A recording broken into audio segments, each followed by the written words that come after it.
ఓం నమో వెంకటేశాయ. బాలకథా కదంబం అనగనగా ఓ కథకి స్వాగతం.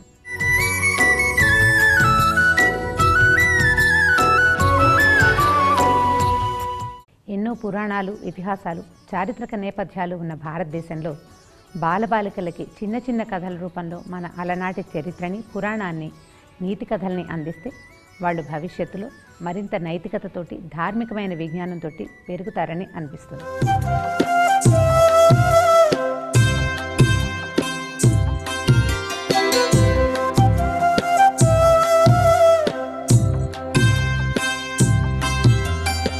పిల్లలంతా సిద్ధంగా ఉన్నారమ్మా? ఈరోజు కార్యక్రమాన్ని ఒక మంచి గురు ప్రార్థనా శ్లోకంతో మొదలు పెట్టుకుందాం. యచిత పాడమ్మా నువ్వు. గురవే సర్వలోకానాం వృషజే భవరోహిణాం నిధయే సర్వ విద్యానాం శ్రీ దక్షిణామూర్తయే నమః. ఎవరైనా తాము ఏం చేయాలి అనేది పిల్లలు వాళ్ళంతట వాళ్ళు నిర్ణయించుకోకూడదు, పెద్దవాళ్ళు నిర్ణయించాలి. ఒకవేళ తమ ఆ పని చేయలేకపోతే దానికి కోపం తెచ్చుకోకూడదు. ఈ పరిస్థితి ఇలాగే ఉంటుంది, మనం ఇలాగే ప్రవర్తించాలి, పెద్దవాళ్ళు చెప్పినట్టే వినాలని పిల్లలకి నేర్పించే ఒక మంచి కథ.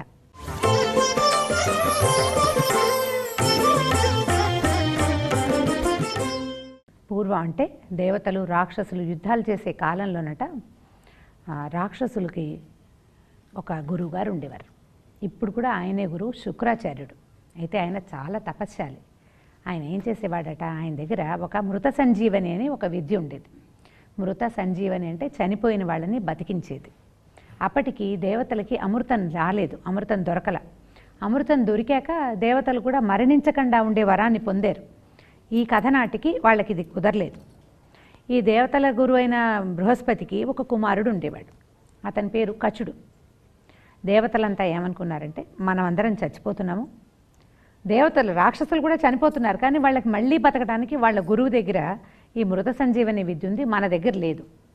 కాబట్టి మృత సంజీవని విద్యని సాధించాలి ఎలాగైనా అని భావించి ఈ కచుడు ఉన్నాడు కదా, గురువుగారు అబ్బాయి, అతన్ని అడిగారు, అబ్బాయి నువ్వు చాలా తెలియగలవాడివి, బుద్ధిమంతుడివి, శుక్రాచార్యుడి దగ్గరికి వెళ్ళి ఈ విద్యని సాధించి తీసుకురా అని. తమ గురువుగారు అబ్బాయి అయిన కచుడిని నువ్వు వెళ్ళి శుక్రాచార్యుడి దగ్గర నుంచి ఈ మృత సంజీవని విద్యని నేర్చుకునిరా అని చెప్పారు. కచుడు కూడా ఒప్పుకున్నాడు. అతనంతటా అతను వెళ్ళాడు శుక్రాచార్యుడి దగ్గరికి వెళ్ళి, నేను దేవగురువు బృహస్పతి గారి అబ్బాయిని, నాకు మీరు మృత సంజీవని విద్య నేర్పిస్తారా అని అడగాలి లెక్క ప్రకారం. కానీ ఇతను ఏం చేశాడు, మృత సంజీవనిని పక్కన పెట్టి, నేను మీ దగ్గర విద్య నేర్చుకోవాలనుకుంటున్నాను, నాకు మీరు చదువు నేర్పండి అని శుక్రాచార్యుడి దగ్గర అడిగాడు. అడిగేసరికల్లా ఆయనకి వీడు ఏ ఉద్దేశంతో ఈ అబ్బాయి తన దగ్గరకు వచ్చాడు అన్న ఆలోచన లేదు. కానీ ఏమనుకున్నాడు, దేవతల గురువు వాళ్ళ అబ్బాయిని నా దగ్గరికి విద్యకు పంపించాడంటే నేను చాలా గొప్పవాడిని, వాడికి అహంకారం లేకుండా నేను దేవతల అబ్బాయిని అని అనుకోకుండా నా దగ్గరికి చదువుకు వచ్చాడు కాబట్టి కచుడిని చదువుకి చేర్చుకున్నారు. శుక్రాచార్యుడి దగ్గర ఉన్న మిగిలిన విద్యార్థులంతా కూడా రాక్షసులు. కచుడు దేవతల అబ్బాయి కదా, తెల్లగా పొడుగ్గా చాలా అందంగా ఉండేవాడు. రాక్షసులంతా కొంచెం భయంకరాకారులుగా ఉండేవాళ్ళు. ఈ శుక్రాచార్యుల వారికి ఒక కూతురు ఉంది. ఆ అమ్మాయి పేరు దేవయాని. ఒక 13-14 సంవత్సరాల వయసు ఉంటుంది. ఆ దేవయానికి ఈ కచుడు బాగా నచ్చాడు. ఆ అమ్మాయి ఏమనుకున్నది, మిగిలిన వాళ్ళందరూ కూడా రాక్షసులల్లే ఉంటారు, భయంకరంగా ఉంటారు, ఆటకి పాటకి ఏమి కుదరదు, వాళ్ళతోటి ఆడుకోవడానికి మాట్లాడడానికి మనలాగానే ఉండాలి అవతల వాళ్ళు కూడా, వాళ్ళు ఎలాగో ఉంటే ఆడలేం కదా. ఈ చక్కగా అందంగా నాజుగ్గా కనపడుతున్న కచుడితోటి బాగా స్నేహం చేసేది. రోజు కచుడి దగ్గరకు వచ్చేది, ఇద్దరు కలిసి ఏదో పాచికలు ఆడేవాళ్ళు. తను ఎక్కడికైనా వెళ్ళాలంటే నాకు కచుడే తోడుగా రావాలని ఈ అబ్బాయినే తోడుగా తీసుకెళ్ళేది. రాక్షసులందరికీ విసుగొచ్చేది, ఏమిటి ఈ అమ్మాయి ఎంతసేపు వీడి వెనకాల తిరుగుతోంది, వీడి సంగతి చెప్పాలనుకున్నారు. ఆ దేవతలు కుర్రాడైనటువంటి వాడు తమ దగ్గరికి రావటం వాళ్ళకి నచ్చలేదు. ఏం చేశారంటే ఒకరోజు కచుడిని చంపేసి ముక్కలుగా తరిగేసి ఆ మైదానం అవతల, అడవి అవతల పారేసేసి వచ్చేశారు. సాయంకాలం అయింది, కచుడు ఇంటికి రాల. సాయంత్రం అవ్వగానే కచుడు ఈ అడవిలో నుంచి తిరిగి ఇంటికి రావడం అలవాటు. ఈ అమ్మాయి చూస్తుంది దేవయాని, కనిపించలేదు. ఇంకా కచుడు రాలేదు రాలేదు రాలేదు అని వెతికింది. ఎంతసేపు చూసినా రాలా. రాత్రి అయిపోయింది. అమ్మాయి ఏడవటం మొదలుపెట్టింది, కచుడు ఇంటికి రాలేదు అని. రాలేదనేసరిగా శుక్రాచార్యుడు, ఎందుకమ్మా ఏడుస్తున్నావు ఏంటంటే, నాన్న కచుడు ఎక్కడికో వెళ్ళిపోయాడు, మరి ఈ రాక్షసులంతా ఉన్నారు కదా, వీళ్ళందరికీ వాడంటే కోపం, వాడిని పంపించేశారేమో, నాకు కచుడు కావాలి తీసుకురమ్మంది. ఈ శుక్రాచార్యుడు ఏంటంటే ఆయన చాలా జ్ఞాని, గురువుగారు కదా, ఆయన తన జ్ఞాన దృష్టితోటి చూస్తే కచుడు మరణించాడు. ముక్కలుగా తరిగి తోడేళ్లకి ఆహారంగా వేయబడ్డాడు. అక్కడెక్కడో పడేస్తే తోడేళ్ళు తినేసినాయి శరీర భాగాలు. అప్పుడు ఈయన ఏం చేశాడు, కూతురు ఏడుస్తోంది కదా, పోతే పోయాడు అనుకోకుండా ఆ మృత సంజీవని విద్యని ఆవాహన చేసి, కచుడా లేచిరా అంటే ఆ తోడేళ్ల కడుపులు చీల్చుకుని బయటకు వచ్చేసాడు కచుడు. కచుడిని చూసి దేవయాని చాలా సంతోషించింది. కొన్ని రోజులు గడిచిపోయినాయి. ఈ రాక్షసులకు ఒళ్ళు మండిపోయేది. వీడు మళ్ళీ వచ్చాడు, ఈ అమ్మాయి ఎంతసేపు వాడి వెనకాలే తిరుగుతుంది, వీడిని ఎలాగైనా రెండోసారి మట్టు పెట్టాలనుకున్నారు. రెండోసారి చంపేశారు. చంపేసి సముద్రంలో పారేశారు. సముద్రంలో పారేస్తే సాయంకాలం అయింది. కచుడు ఇంటికి రాలా. దేవయాని మళ్ళీ సంగీతం మొదలుపెట్టింది, ఏడవటం, నాన్న నాన్న రాలేదు నాన్న అని. ఈయన మళ్ళీ చూసి వీళ్ళకి కోపంగా ఉంది రాక్షసులకి ఆ కుర్రాడంటే. వాడు తెల్లగా అందంగా నాజుగ్గా ఉండటం ఒకటే కాదు కారణం, వాడు దేవతల కుమారుడు అవటం వల్ల కూడా వీళ్ళకి కోపంగా ఉందని వాళ్ళందరికీ నచ్చజెప్పాడు. ఇట్లా చేయకూడదు, వీడు మీ సహ విద్యార్థి, మీతో పాటు వాడు కూడా విద్య నేర్చుకోవడానికి వచ్చాడు, ఇట్లా ప్రవర్తించద్దని రాక్షసుల్ని కేకలేసి కచుడిని సముద్రంలోంచి మళ్ళీ బతికించాడు మృత సంజీవని విద్యతోటే. రెండోసారి కూడా ఆ విద్య చేత బతికించబడ్డాడు. మూడోసారి ఇంకొన్ని రోజులు గడవనిచ్చి కచుడిని మళ్ళీ చంపేశారు. ఈసారి ఏం చేశారంటే ఎక్కడైనా ముక్కలు చేసి పడేస్తే వచ్చేస్తున్నాడు వాడు, అందుకని వాడిని దహనం చేసేశారు, కాల్చేశారు శరీరాన్ని. కాల్చేసి ఆ బూడిదని ఎత్తి సాయంకాలం అయ్యేసరికల్లా ఈ మన శుక్రాచార్యుడు సుర తాగే అలవాటు ఉంది ఆయనకి. కళ్ళు లాంటి ఒక పదార్థం సాయంత్రం పూట తాగుతాడు ఆయన భోజనం తర్వాత. అందులో కలిపేసి ఆయన చేతిలో పెట్టారు ఆ గ్లాసు. ఆయనకి తెలియదు కదా, విద్యార్థులు పట్టుకొచ్చారు, ఆ సుర తాగేశాడు. రాత్రి అయిపోయింది. కచుడు రాలా. అమ్మాయి మళ్ళీ ఏడవటం మొదలుపెట్టింది.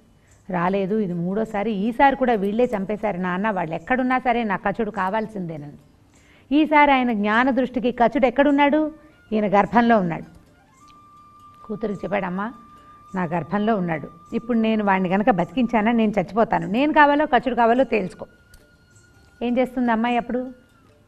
నాన్న కావాలా స్నేహితుడు కావాలా అని అడిగితే నాన్న కావాలి, కానీ నాకు కచుడు కూడా కావాలి, నేను కచుడిని వదిలిపెట్టను, నువ్వు కావాలి కచుడు కావాలి, నువ్వు ఏం చేస్తావో చేయమంది.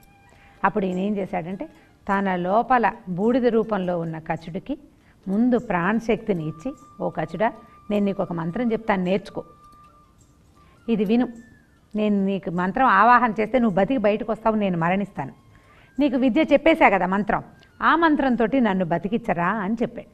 సరే కచుడు ఒప్పుకున్నాడు. ఆయన మృత సంజీవని విద్య తాలూకు మంత్రాన్ని కరతలామలకంగా కచుడికి బోధించాడు. ప్రాణంతో లేని వాడికి అంత గొప్ప గురువు అన్నమాట ఆయన. బోధిస్తే వాడు నేర్చేసుకున్నాడు. తర్వాత ఈయన మంత్రం ఆవాహన చేసి కచుడిని లేచిరా బయటికి అనగానే ఈయన శరీరం ఛిద్రమైపోయింది, ముక్కలు చెక్కలైపోయింది బాడీ అంతా. అందులోంచి కచుడు లేచి బయటకు వచ్చేసాడు. బయటకు వచ్చిన కచుడు మళ్ళీ గురువుగారిని నమస్కారం చేసుకుని ఆ మంత్రాన్ని ఆవాహన చేసి నీళ్లు చల్లేసరికల్లా శుక్రాచార్యుడు కూడా బతికి లేచి నిలబడ్డాడు. కానీ కచుడికి విద్య వచ్చేసింది. ఈ సమయంలో 500 సంవత్సరాలు గడిచిందిట ఇట్లా. అప్పుడు కచుడు ఏం చెప్పాడంటే, అయ్యా నా విద్య పూర్తయిపోయింది కదా, నేను వెళ్ళిపోతానండి అన్నాడు. ఈయన కూడా ఏమనుకున్నాడంటే, నేను ఎవరికీ చెప్పని ఈ మృత సంజీవని విద్యని రాక్షసుల్లో ఒకరికి చెప్పలేదు ఆయన, ఇలా దేవగురువు కుమారుడైన కచుడికి చెప్పవలసి వచ్చింది, ఇంకెందుకు విద్య వాడికి ఇచ్చేశాక వీడిని ఇక్కడ ఉంచుకోవటం, వెళ్ళిపోమన్నాడు. వెళ్ళిపోమనేసరికి కచుడు దేవయానికి చెప్పాడు, అమ్మాయి నేను వెళ్ళొస్తానమ్మా అన్నాడు. అనగానే దేవయానంది ఎక్కడికి వెళ్ళిపోతావు, నిన్ను 3 సార్లు బతికించాను నేను, నన్ను పెళ్లి చేసుకో, ఇక్కడే ఉండు నువ్వు అని అడిగింది. అడిగేసరికల్లా కచుడు అన్నాడు, అమ్మ అసలు మనిషికి ఒక వ్యక్తికి ప్రాణం ఎవరిస్తారు, తల్లి కదా, నువ్వు నాకు తల్లివి మొదటిది. రెండోది గురువు దగ్గర చదువుకోవడానికి వచ్చా, నువ్వు గురువుగారి కూతురు సోదరితో సమానం. మన మాస్టర్ అబ్బాయి అమ్మాయి మనకి అన్నయ్య అక్కయ్య చెల్లెలు అవ్వాలి, వాళ్ళు మనకు సోదరులు. ఎందుకంటే తల్లి తండ్రి తర్వాత గురువే కదా ముఖ్యమైన వాడు, వాళ్ళ కుమారుడు మనలాగానే, నువ్వు నాకు సోదరివి. 3వ పాయింట్ ఏంటంటే నేను శుక్రాచార్యుడి గర్భంలోంచి మళ్ళీ పుట్టాను, నువ్వు ఆయన కూతురువి, నువ్వు నేను ఏకోదర నుంచి వచ్చాం, ఒకే వ్యక్తి నుంచి పుట్టాం, మనిద్దరం సోదరుడు సోదరి అవుతాం, అన్నా చెల్లి లేదా అక్క తమ్ముడు అవుతాం. నిన్ను నేను పెళ్లి చేసుకోవటం ఏమిటి, పెళ్లి చేసుకోను. పైగా నువ్వు వేరు నేను వేరు, మీ నాన్నేమో రాక్షసుల గురువు, నేనేమో దేవతల గురువు యొక్క కుమారుణ్ణి, మన ఇద్దరికి వివాహం పొసగదు, ఇది అధర్మం, నువ్వు నాకు చెల్లెలు లాంటి దానివి, నేను పిన్ని పెళ్లి చేసుకోను అన్నాడు. ఆ అమ్మాయి కొండు మండిపోయింది. నా వల్ల బతికేవు కదా నువ్వు, అంతే కదా, దేవయాని వల్లే. మొదటిసారే దేవయాని వదిలేసి ఉంటే కచుడు ఏనాడో తోడేళ్ళకి ఆహారమై అరిగిపోయేవాడు, అతను బతికొచ్చేవాడే కాదు. రెండోసారి అంతే, మూడోసారి అంతే. మా నాన్నే కావాలని కచుడిని వదిలేస్తే మూడోసారి అయినా కచుడు గాల్లో కలిసిపోయేవాడు. నేను బతికిచ్చాను కాబట్టి నీ ప్రాణం నా సొంతం కాబట్టి నువ్వు నన్ను పెళ్లి చేసుకోవాల్సిందే అని. ఇప్పుడు అమ్మాయిలు పెళ్లి చేసుకోవాలంటే ఎవరి పర్మిషన్ ముఖ్యంగా కావాలి? ఎంత చక్కగా అందరి పిల్లలు ఒకే సమాధానం చెప్తున్నారు. అమ్మా నాన్నల అభిమతం కావాలి, వాళ్ళ పర్మిషన్ కావాలి. పెళ్ళికి ముందు అమ్మా నాన్న ఒప్పుకోవాలి, తర్వాత కదా పెళ్ళి. ఇంకోటిను, ఈ అమ్మాయి ఏం చేసింది? స్వతంత్రించేసింది. ఇది తప్పు కదా, చేయకూడదు ఆ పని. ఎవరితోటి స్నేహాలు కూడా చేయకూడదు అమ్మా నాన్నకు తెలియకుండా. దాంతో ఈ కచుడిని శపించింది అమ్మాయి. నేను శుక్రాచార్యుడి కూతుర్ని కనుక అయ్యుంటే నువ్వు ఏ విద్య నేర్చుకోవడానికి ఇక్కడికి వచ్చావో ఆ విద్య నీకు పనికి రాకుండా పోతుంది, పో ఇక్కడి నుంచి నువ్వని. కోపం పట్టలేకనమాట. ఆ అమ్మాయికి సొంతంగా శక్తి ఏం లేదు, శుక్రాచార్యుడి కూతురు అవ్వటమే ఆమె యొక్క శక్తి. నాన్న శక్తి మన శక్తి ఎట్లా అవుతుంది? కాదు కదా, నాన్నే మనమే. ఈ శక్తితోటి అమ్మాయి శపించేసరికల్లా కచుడు ఊరుకోలేదు. అతనేమన్నాడంటే, నాకు పనికి రాకపోతే ఏమైంది, నేను 3 సార్లు ఆ విద్యతోటి బతికాను. నాకు పనికి రాకపోయినా నేను ఎవరికైనా బోధిస్తే పనికొస్తుంది. నేనుగా వాడుకోను ఈ విద్యని, కానీ నేను గురువుగా ఎవరికైనా బోధించగలను. నీ తండ్రి చేసినట్టే. దాన్ని నువ్వు తీయలేవు నా నుంచి, కాబట్టి నాకు ఆ విద్య పనికి రాకపోయినా పర్వాలేదు. నువ్వు ఒక బ్రాహ్మణ కన్యవి, బ్రాహ్మణులకి ఇంత కోపం ఉండకూడదు, కన్యకి అసలు ఉండకూడదు. కన్య తండ్రి వెనకాల ఉండాలి. నువ్వు ఇట్లా శపించావు కాబట్టి నువ్వు నీ స్వజాతి వాడిని పెళ్లి చేసుకోవు, నీ జాతిలో నీకు పెళ్ళవదు, నువ్వు క్షత్రియకాంతలాగా ప్రవర్తించావు. నీ మాట కాదంటే నువ్వు శపించేస్తావు, చంపేస్తావు. బ్రాహ్మడు చేయవలసిన పని కాదు, నీ తండ్రికి అవమానం తెచ్చావు కాబట్టి నీ పెళ్ళి ఇలాగే అవుతుంది, పో అని వెళ్ళిపోయాడు. కచుడు ఆమెకి దక్కనే లేదు, పెళ్లి చేసుకోలేదు, అతను ఒప్పుకోలే. ఆ అమ్మాయి ఇంకా వివాహానికి యోగ్యమైన వయసే లేదు ఆమెకి. 500 సంవత్సరాలు గడిచినా కూడా ఆ కాలం అలాంటిదన్నమాట. తండ్రి ఒప్పుకోవాలి వివాహానికి. దాంతో కచుడు వెళ్ళిపోయాడు. కచుడు వెళ్ళాడు. ఆ తర్వాత వాళ్ళకి మృత సంజీవని విద్య దేవతలకి కూడా ఉపయోగపడింది చాలా కాలం పాటు. ఎప్పటిదాకా? వాళ్ళు అమృతాన్ని సాధించేదాకా, అమృతము సాధించే వరకు కూడా వాళ్ళకి ఆ విద్య ఉపయోగపడింది. ఆ తర్వాత కాలంలో వాళ్ళు క్షీరసాగర మథనం చేశారు, వాళ్ళకి అమృతం దొరికింది. వీళ్ళకి ఈ విద్య ఉన్నా కూడా విద్య పలచబడిపోయింది. అది మంత్రం ఒకళ్ళ నోటితో ఉంటే ఎక్కువ ఫలితాన్ని ఇస్తుంది. ఇది ఈయన నుంచి కచుడికి వెళ్ళిపోయింది. కచుడి నుంచి దేవతల్లో కొంతమందికి వెళ్ళిపోయేసరికి విద్య పలచబడిపోయి ఇలా దానివల్ల బతికే పర్సంటేజ్ కూడా తగ్గిపోయిందనమాట. తర్వాత కాలంలో వాళ్ళు దాన్ని వాడలేకపోయారు. దేవయాని వల్ల ఇది జరిగింది. ఈ అమ్మాయి చేసింది తప్పు కదా. పిల్లలు ఇష్టారాజ్యంగా ప్రవర్తించకూడదు, అమ్మా నాన్నని మీరి ప్రవర్తించకూడదు. మనకేదైనా కావాలంటే మనంతట మనం ప్రయత్నం చేయకూడదు. అది ముందు ఎవరికి చెప్పాలి? మనం ఎవరి రక్షణలో ఉంటామో అమ్మా నాన్నకి తప్పకుండా మొట్టమొదట చెప్పాలి. వాళ్ళు ఒప్పుకుంటేనే నువ్వేదైనా చేయాలి, వాళ్ళు ఒప్పుకోకపోతే చేయకూడదు. నీకు ఎంత ఇష్టమైనా సరే ఒప్పించి చేయాల్సిందే తప్ప ఒప్పించకుండా వాళ్ళు కాదన్న పనిని దేనిని పిల్లలు చేయకూడదు. చేస్తే అనవసరమైనటువంటి ఫలితాలు లభిస్తాయి. జాగ్రత్తగా ఉండాలి పిల్లలు. బాగుంది కదా కథ? పురాణ కథ విన్నాం కదా, ఒక నీతి కథ చెప్పుకుందాం.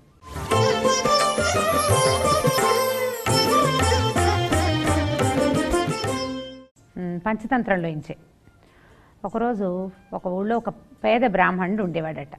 ఆయన ఏం చేశాడంటే పక్క ఊరికి వాళ్ళ దూరపు చుట్టాలింటికి వెళ్ళాడు. ఆయన దగ్గర ఏమీ లేవు, డబ్బులు లేవు, ఇల్లు లేదు, వాకిల్ లేదు. ఎవరింట్లోనో వాకిట్లో చిన్న వసారాలో ఉండేవాళ్ళు. వాళ్ళు వసారా అంటే వరండా లాంటిదన్నమాట. ఏమీ లేదు వాళ్ళ దగ్గర. ఆ పక్క ఊరికి వెళ్తే సరే వాళ్ళ ఇంట్లో ఏదో చిన్న పూజ పునస్కారం అంటే పూర్తి చేశాడు. వాళ్ళు ఏం చేశారంటే ఈ ఊర్లలో ఎలా ఉండేది, ఈ ఊరు నుంచి పక్క ఊరు వెళ్ళాలంటే అప్పుడు బస్సులు ఉండేవి కాదు కదా, బస్సులు లేవు, బళ్ళు ఎవరికో ఒకళ్ళిద్దరికి ఉండేవి. అందరూ కాలి నడకన నడిచేవాళ్ళు. ఈ ఊరు నుంచి ఆ ఊరు చేయడానికి కనీసం 5-6 గంటల సమయం పడుతుంది. ఇదంతా నడిచి అక్కడికి వెళ్ళి ఆ పూట రెస్ట్ తీసుకుని మర్నాడు పొద్దున పూజ పునస్కారం పూర్తి చేసుకుని మళ్ళీ మధ్యాహ్నం నుంచి మొదలు పెడితే రాత్రి ఎప్పటికో ఇల్లు చేరుతారు. అంత నడక అన్నమాట. సరే ఈ బ్రాహ్మణాయనకి వాళ్ళ చుట్టాలు ఆవిడ ఏం చేసిందంటే పేలపిండిని ఇచ్చింది. పేలపిండి అంటే ఒడ్లు వేయించితే పేలాలు వస్తాయి, పాప్కార్న్ అంటాం కదా అలాంటిది. రైస్ కార్న్ అనమాట, పాప్కార్న్ లాగా అట్లా. అంటే ఏమంటారు దాన్ని, మరమరాలు కాదు, అటుకులు కాదు, పేలాలు అనేది ఒక ప్రత్యేకమైన పదార్థం. వేయిస్తే ఇట్లా ఉబ్బుతాయి అవి పువ్వుల్లాగా. ఈ పువ్వులని పిండి చేసి దాంట్లో కొంచెం బెల్లము, ఓ చుక్క నేతి చుక్క వేస్తే అదేంటంటే మనం తినడానికి ఉపయోగపడుతుంది. బాగుంటుంది, రుచిగా ఉంటుంది, కడుపు నిండుతుంది, ఏం జబ్బు చేయదు. ఆవిడ ఏం చేసింది, పేలపిండిని ఇచ్చింది. ఆ పేలపిండి ఇచ్చేటప్పుడు ఒక చిన్న ఇంత కుండలో పోసిందట. కుండలో పోసి చేతిలో పెట్టింది. ఆ కుండకి ఏం చేశాడు ఇతను పై ఉత్తరీయం ఉంటుంది కదా, మామూలుగా పంచ కట్టుకుంటారు, అప్పట్లో చొక్కాలు వేసుకునేవాళ్ళు కాదు, పై బట్ట ఒకటి ఉత్తరీయం అంటాం. ఆ ఉత్తరీయంలో మూట కట్టుకున్నాడు. కుండకి గాలి తగలకుండా, అంటే గాలి తగిలితే వాసన పోతుంది, గుమగుమలాడుతోంది. ఈ మూటలాగా కట్టాడు, చేత్తో పుచ్చుకొని ప్రయాణం అయ్యాడు. ఎప్పుడు బయలుదేరాడు? పొద్దున 11-10 గంటలకు అట్లా బయలుదేరాడు. బయలుదేరి వస్తూ ఉంటే సరే మధ్యలో బాగా ఎండగా ఉంది, ఎక్కడైనా కాసేపు పడుకుందాం అని అనుకున్నాడు. అది ఒక మామిడి తోపుట, మామిడి చెట్ల మధ్యలోంచి నడుస్తున్నాడు. సరే కాస్త ఆ పక్కన ఏదో దొరువు కనపడింది, కాసిన మంచినీళ్ళు తాగాడు. ఒక గుప్పెడు పేలపిండి తీసుకొని తిన్నాడు. నీళ్ళు తాగాక ఈ కుండను ఏం చేశాడు, పైన ఒక చెట్టుకి, ఏ చెట్టు కింద తను కూర్చున్నాడో ఆ చెట్టుకి ఇట్లా వేళ్లాడేశాడు. కింద పెట్టాడు అనుకో, ఏ పురుగో పుట్రో, ఏ పురుగులో ఎక్కుతాయి, ఏ నక్కలో కుందేళ్ళు ఏమైనా వస్తే వాసన చూస్తాయి, అవన్నీ ఎంగిల్ చేసినట్టు అయిపోతుందిగా. అందుకని ఏం చేశాడు, చెట్టుకు వేళ్లాడేసి ఆ చెట్టు కింద పడుకున్నాడు. పడుకుని కళ్ళు మూసుకొని ఆలోచిస్తుంటే కుండెడు పేలపిండి అందులోంచి గుప్పెడు తీశాడు. అంటే కుండ నిండా ఉన్నట్టే కదా. ఈ కుండెడు పేలపిండిని తీసుకెళ్ళి మన ఊళ్ళో, మన పక్కింట్లో ఒకళ్ళు ఉన్నారు, వాళ్ళకి అసలు పేలాలే తెలియదు. వాళ్ళకి అమ్మేస్తే ఎలా ఉంటుంది, ఒకళ్ళకి ఇస్తే ఓ పావలా ఇస్తారు. నలుగురికి 4 గింతలు పెట్టామనుకో, 4 పావలాలు కలిపితే ఎంతైంది? రూపాయి అయింది కదా. రూపాయి. బాగుంది, చాలా బాగుంది. ఈ రూపాయితో ఏం చేయొచ్చు మనం? ఓ పని చేయొచ్చు. మన పక్క వాళ్ళ ఇంట్లో పెరుగు అమ్ముతారు. ఆ పెరుగుని తీసుకుని బాగా చిలికేసి, ఒక్కొక్క ముంత పెరుగులో చిలికేసి ఒక కుండ నీళ్ళు పోస్తే పల్చగా అవుతుంది అది. దాంట్లో పక్క వాళ్ళ దొడ్లోంచి ఒక కరివేపాకు రెబ్బ కోసేసి అందులో వేసేస్తే వాసన వస్తుంది, మజ్జిగ బాగుంటుంది. ఈ మజ్జిగని దారిలో ఎక్కడైనా పెట్టుకుని లోటా పావలాకి అమ్మేమనుకో, లోటా అంటే ఒక చిన్న గ్లాస్ అనమాట, పావలాకి అమ్మేమనుకో, ఎన్ని పావలాలు వస్తాయి? లెక్క పెట్టాడు. అబ్బో 10 పావలాలు, 12 పావలాలు కూడా వస్తాయి. 4 పావలాలు 1 రూపాయి, 12 పావలాలు ఎంతైనాయి? 3 రూపాయలు. 1 రూపాయికి 3 రూపీస్ వచ్చింది. ఆ తర్వాత ఈ 3 రూపాయలని ఏం చేయొచ్చు ఆలోచించాడు. వ్యాపారం 3 రూపాయలతో ఏం చేయొచ్చు, మనం ఇంకొక పని చేయొచ్చు. ఈ 3 రూపాయలతోటి చక్కగా ఈ పేలాలే కాసిన కొని, బెల్లం కొని ఉండల్లాగా చుట్టేసి వాటిని అమ్మేస్తే ఒక్కో ఉండ ఆ పావలాగా అది 10 పైసలు. బోల్డ్ ఉండలు అవుతాయి. 3 రూపాయలకి ఎన్ని పేలాలు, ఎంత బెల్లం, ఎంత నెయ్యి వస్తుంది, బోల్డ్ వస్తాయి. అప్పటి రోజులు పాపం డబ్బులు తక్కువ ఇవి రోజులు కదా. అప్పుడు ఆలోచించాడు, ఇన్ని పేల ఉండలు ఒక్కొక్కటి ఒక్కొక్క 10 పైసలు చొప్పున అమ్మితే 10 రూపాయలు వస్తుంది. ఎంత బాగుంది. ముంతడి పేలపిండికి 10 రూపాయలు. 10 రూపాయలతో ఏం చేద్దాం? 10 రూపాయలతోటి ఒక చిన్న గేదెదూడ ఏదైనా వస్తుందేమో కొనుక్కుందాం, బాగుంటుంది. ఒక గేదెదూడని కొనుక్కుని దాన్ని పోషిస్తూ ఉంటే కొన్నాళ్ళకి దానికి ఇంకొక దూడ పుడుతుంది. అప్పుడు ఆ గేదె పాలిస్తుంది కదా, ఈ గేదె పాలిస్తే పాలు అమ్మేసుకోవచ్చు. కాసిన పాలు ఇంట్లో పెట్టుకుని కాచామనుకో, దాన్ని పెరుగు చేసి ఆ పై మీగడిని వెన్న చేసి, వెన్నని నెయ్యి చేస్తే మన ఇంట్లో నెయ్యి ఉంటుంది, మీగడ ఉంటుంది, వెన్న ఉంటుంది, పెరుగు ఉంటుంది, పాలు ఉంటాయి. ఎన్ని ఉన్నాయి? బోల్డ్ అని లేవు. ఇవన్నీ అమ్మేస్తే ఎన్ని రూపాయలు వస్తాయి? బోల్డ్ రూపాయలు, 100 పైన వస్తుంది. 100తోటి మనం ఏం చేయొచ్చు? ఇప్పుడు ఏదో పంచలో వసారాలో ఉంటున్నాం, ఇలా కాదు. ఒక చిన్న స్థలం కొనుక్కోవచ్చు. ముందు మనం ఎంత మాత్రం స్థలం? ఒక 100 గజాల స్థలం కొనుక్కుంటే చిన్న ఇల్లు కట్టుకోవచ్చు. మనకి 100 గజాల స్థలం ఉంది, మన ఇంట్లో ఉన్న గేదె దూడ ఉన్నాయా? అవి అలాగే ఎందుకు కూరుకుంటాయి? ఇంకో 3-4 గేదెలు, 4-5 దూడలు అవ్వవు? అవుతాయి. అవి కూడా గేదెలు పెరుగుతాయి కదా. ఓ దూడ పుట్టింది, దూడ పెద్దది అవుతుంది, గేదెకి 2వ దూడ పుడుతుంది, ఈ లోపల ఈ ముందు పుట్టిన దూడకి ఇంకో దూడ పుడుతుంది. ఎన్నైనాయి? చాలా అయిపోలేదు, బోల్డ్ ఎన్నైనాయో. సరే, ఇవన్నీ లెక్క పెట్టుకున్నాడు. ఇది కూడా చాలా బాగుంది. మనకి గేదెలు ఉన్నాయి, ఇంటికి స్థలం ఉంది, ఓ చిన్న ఇల్లు ఉందంటే మన వెనక వీధిలో ఓ సుబ్బారాయుడు గారు ఒక ఆయన ఉన్నారు. ఆయనకు చిన్న పిల్ల ఉంది. ఈ పాటికి అది పెద్దది అవుదా, ఈ గేదెలు దూడలన్నీ వచ్చేసరికి అది పెద్దదైపోతుంది పిల్ల. ఆ పిల్లని నాకు ఇచ్చి పెళ్లి చేసేస్తారు వాళ్ళు ఖచ్చితంగా. పిల్లని పెళ్లి చేసుకున్నాక కొన్ని రోజులు పోయాక మనకు ఒక అబ్బాయి పుడతాడు. ఈయనకి అబ్బాయి ఏడుపు అనిపించింది. పిల్లాడు ఏడుస్తున్నాడు. ఏం చేస్తున్నావే అని నేను మా ఆవిడని పిలుస్తాను అనుకో, అది పలకదు. గేదె దగ్గర కూర్చొని పాలు తీస్తూ ఉంటుంది. ఏమిటి నువ్వు పిల్లాడిని ఎత్తుకోవా అని దాన్ని ఒక్కటి కొడతాను నేను అని అనుకొని ఏం చేశాడు, పక్కన పడుకునేటప్పుడు ఏం చేశాడంటే వచ్చేటప్పుడు ఇంత కర్ర చేత్తో పుచ్చుకొచ్చాడు. ఆ కర్ర పెట్టి ఆ కల్లోనే ఆ భార్యను ఫ్యాట్మని ఒక దెబ్బ కొట్టాడు కర్రతోటి. ఫాట్ అనగానే ఏమైంది, ఆ కుండ పగిలి పేలపిండంతా ఈయన మొహం మీద పడింది. పైన కుండ వేళ్లాడేసాడా, వేళ్లాడేసిన కుండ ఎక్కడుంది? ఈయన కర్రతో కొట్టే దగ్గర ఉంది. అది పగలంగానే పేలపిండి మెత్త పిండి కదా, అది ఇట్లా ఎగురుతుంది. కొంచెం గాలి వస్తే అవతల వీధిలో కూడా పడుతుంది. అది వెళ్ళి ఈయన మొహం నిండా పడింది. మెలకు వచ్చి చూసుకున్నాడు, ఏమిటి ఇదంతా కళ, ఇది బాగానే ఉంది, పేలపిండేది మొత్తం పోయింది పేలపిండి అంతా. ఈయన ఎక్కడి నుంచి మొదలుపెట్టాడు కళని? పేలపిండి దగ్గర మొదలుపెట్టాడు. కుండెడు పేలపిండి ఉంటే అది రూపాయి అయితే, అప్పుడు అది 10 రూపాయలు అయితే, అప్పుడు గేదెలైతే, అప్పుడు దూడలైతే, అప్పుడు ఇళ్ల స్థలం కొంటే, అప్పుడు పాలు, పెరుగు, మీగడ, వెన్న, నెయ్యి, ఇవన్నీ అయితే, పెళ్ళైతే, కుమారుడైతే, ఇవన్నీ ఆలోచించాడు. అసలు స్టార్టింగ్ పాయింట్ అయినటువంటి పేలపిండిని ఈయనే పగలగొట్టేసుకున్నాడు. కుండను కొట్టేశాడు కదా. కుండ పగిలిపోగానే ఇకేముంది, కళ అంతా మొత్తం మేడగట్టాడు, పేక మేడలాగా ఇదంతా. ఒక్కసారి అడుగునున్న రాయి తీసేసరికి ఏమవుతుంది, మేడ మొత్తం కూలింది, మొత్తం కథంతా ఆగిపోయింది. అయ్యో, పేలపిండి పగిలిపోతే, కుండగాన్న పగిలిపోయి పేలపిండి అంతా కింద పడితే ఇంకా రూపాయి ఎక్కడి నుంచి వస్తుంది? రూపాయి కూడా లేదు. గాల్లో మేడలు కట్టడం అంటారు దీన్ని. గాల్లో మేడ ఎంతలో కట్టితే మనం కళ్ళు మూసుకొని ఆలోచిస్తే మనం ఏం చేసేయచ్చు, ఐఏఎస్ అయిపోవచ్చు, ఐపీఎస్ అయిపోవచ్చు, 5-6 అయిపోవచ్చు, డాక్టర్, ఇంజనీరింగ్ కూడా అన్నీ ఓసారి అయిపోతాం. ఊహలోనే కదా. ఊహించేటప్పుడు ఏదైనా ఊహించేసుకోవచ్చు. ఊహించేసి తర్వాత నేను ఫ్లైట్లో ఎక్కాను, ఆ తర్వాత అమెరికా వెళ్ళాను, ఆ తర్వాత ఇంకేదో చేశాను, పైన ఒక 20 అంతస్తులున్న బిల్డింగ్ మీద నుంచి వంగి చూశాను అని ఇది ఏ మేడ మీదైనా నుంచుని ఊహించామనుకోండి, వంగి చూస్తే ఏముంది, కైవల్యం కనపడుతుంది, ఒకేసారి కిందకు వస్తాం. ఈయన కూడా మొత్తం పేలపిండి అంతా పోయిన తర్వాత ఆయనకు బుద్ధి వచ్చింది. చిచ్చి, ఇంత ఆలోచించకూడదు, ముందు క్రియ చేయాలి కదా.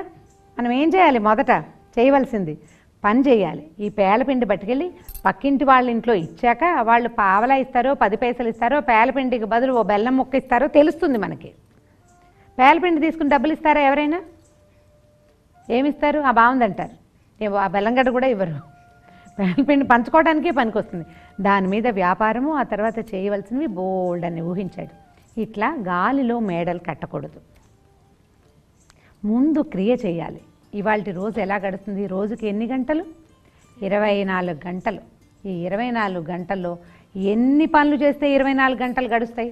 సూర్యుడు ఏముంది, పొద్దున వస్తాడు, సాయంకాలం వెళ్ళిపోతాడు, మళ్ళీ మర్నాడు పొద్దున వచ్చేస్తాడు టెన్షన్గా. కానీ మనం చేయాల్సినవి ఎన్ని ఉంటాయి? మనం పెద్ద అవ్వాలంటే ముందు నిద్ర లేవాలి, తొందరగా పళ్ళు తోముకోవాలి, స్నానం చేయాలి, దేవుడికి దండం పెట్టుకోవాలి, ఏదైనా చదువుకోవాలి, ఏదైనా తినాలి, అమ్మ చెప్పిన మాట వినాలి, 2 చివాట్లు పెడితే అవి కూడా తినాలి, తినద్దు అవి కూడా తినాలి. ఇవన్నీ తిన్నాక సాయంకాలం అయితే మళ్ళీ కాసేపు చదువుకోవాలి, మళ్ళీ ఓ దేవుడికి దండం పెట్టుకోవాలి, పడుకోవాలి. ఎన్ని పనులైనాయి? సూర్యుడు ఏముంది, ఒకసారి వస్తాడు, ఒకసారి వెళ్ళిపోతాడు. ఆయన ఏం పని చేసినట్టు కనపడ్డు మనకి, కానీ ఎంత పని చేస్తాడు సూర్యుడు ఆలోచించండి. సూర్యుడు ఎన్ని పనులు చేస్తాడు? సూర్యుడి వల్లే ముందు కమలాలు వికసిస్తాయి కదా. సూర్యుడు రావటం వల్లే ప్రపంచమంతా మేల్కొంటుంది. మనం చేసే ప్రతి పని సూర్యుడు చేసినట్టే. మన ఒక్కళ్ళ పని చేయడానికి చాలా కష్టమైపోతుంది మనకి. సూర్యుడు కొన్ని కోట్ల జీవరాశుల యొక్క పని చేస్తాడు. అందరినీ నిద్రలేపే పని ఆయనదేనా కదా. మనం చేసే ప్రతి పని ఆయన చూస్తూ ఉంటాడు. నేనొకదాన్ని, నువ్వొకదానివి కాదు, నీలాంటి నాలాంటి కొన్ని కోట్ల జీవరాశులు, మనుషులే కాదు, జంతువులు, పశుపక్ష్యాదులు, ఆఖరికి కొండలు పర్వతాల పనులను కూడా భగవంతుడైనటువంటి సూర్యుడు చూస్తూ ఉంటాడు. ఈ పనులన్నీ చేసే సూర్యుడు స్లోగా వచ్చి స్లోగా వెళ్ళిపోతాడు. ఒకే టైంకి వస్తాడు, టెన్షన్గా వస్తాడు కదా, ఒకేసారిగా మానేస్తాడా? అబ్బా చాలా విసుగ్గా ఉంది, ఇవాళ రెస్ట్ తీసుకుందాం అని ఆదివారం మనకు మళ్ళీ లేట్గా లేస్తాడా సూర్యుడు? లేవడు. ఆదివారం కూడా చక్కగా సమయానికి లేవలసిన విధంగానే లేస్తాడు. మనం కూడా ఏం చేయాలి? ఏ వారమైనా చేయవలసిన పని చేయాలి. గాలిలో మేడలు కట్టకూడదు. గాలిలో కట్టిన మేడ గాలితో పాటే వెళ్ళిపోతుంది. ఎలా గాలిని మనం చూడలేమో, మనకు తెలియకుండా మన పక్కనున్న గాలి కదిలి వెళ్ళిపోతుందో అలాగే మేడ కూలిపోతుంది. మేడ కట్టాలంటే ముందేం చేయాలి? మెట్లు ఎక్కాలి. ఫస్ట్ ఒక మెట్టు కట్టి అప్పుడు కదా. అంచేత పిల్లలు ఎక్కువ ఆలోచించకుండా చక్కగా ముందు రోజు గడపటం సరి అయిన పనితోటి, అమ్మా నాన్నలు చెప్పిన పనులతోటి, స్కూల్లో చెప్పిన పాఠాలతోటి, మనం నేర్చుకోవాల్సిన కొత్త విషయాలతోటి, ఒక కొత్త విషయం నేర్చుకోవటం, ఒక పాట, ఒక పద్యం, ఒక శ్లోకం. ఈ రోజున మనం ఏం మంచి పని చేసాం, ఇవాళకి మనం ఏం నేర్చుకున్నాం, ఈ సమ్మర్ హాలిడేస్లో ఏం నేర్చుకున్నాం, ఈ దసరా సెలవుల్లో మనం కొత్తది ఏం తెలుసుకున్నాం, ఇలాంటి వాటితో ముందుకెళ్తే ఇవన్నీ కూడా రేపొద్దున మనం కట్టబోయే మేడకి మెట్లు. మన జీవిత సౌధానికి మెట్లు ఏమిటి? మనం చేసేటువంటి ఈ నేర్చుకోవటాలు, మంచి పని చేయటాలు. ఈ మెట్లతోటే మనం చాలా పెద్ద మేడ కడతాం. పెద్ద అయ్యాక పెద్ద అవ్వాలి కదా, కల్లో ఊహలో పెద్ద అయిపోతాం. ఇక్కడ నిమిషాల్లోనే అయిపోతుంది, నిమిషాల్లోనే అయిపోతుంది కదా. ఊహ ఎంతసేపు? చాలా సింపుల్గా ఊహించేది. ఇక్కడ ఉన్న వాళ్ళు అమెరికాలో ఉన్నట్టు ఊహించుకోవచ్చు. అమెరికా వెళ్ళాలంటే ఎంత ప్రయత్నం చేయాలి? కాబట్టి ప్రయత్నం చేయాలి కానీ ఊహలు ఊహించకూడదు, గాలిలో మేడలు కట్టకూడదు. బాగుందా కదా? పేలపిండి పడిపోవటం చాలా ఆసక్తిగా ఉంది కదా. మంచి పురాణ గాథ విన్నాం కదా, ఒక చక్కటి పాట కూడా విందాం. చైత్ర, నువ్వు పాట పాడతావా? పాడు. లాలనుచును చేరులలనలిరుగడలా ఆ లాలనుచును చేరులలనలిరుగడలా బాలగండవర గోపాలనిను చాలా లాలి లాలి లాలి లాలి. బాగుంది, బాగా పాడారు, వెరీ గుడ్. చైత్ర చక్కటి పాట పాడింది కదా. ఇప్పుడు అనన్య కూడా ఒక పాట పాడుతుంది, విందాం. యచట రామ కీర్తనం అచట హనుమనర్తనం, యచట రామ కీర్తనం అచట హనుమనర్తనం, యచట రామ భావనం అచట హనుమ భాసనం. పిల్లలు పెద్దవాళ్ళని మీరి ప్రవర్తించకూడదని, గాలిలో మేడలు కట్టకూడదని తెలియజేసే 2 చక్కని పురాణ మరియు నీతి గాథల్ని విన్నాం కదా. దాంతోపాటు చక్కని గీతాలాపనలు కూడా విన్నాము. వచ్చే వారం మరిన్ని కొత్త కథలు, మరిన్ని చక్కని గీతాలు మరియు శ్లోకాలు, పద్యాలతోటి మళ్ళీ కలుసుకుందాం. ఓం నమో వెంకటేశాయ.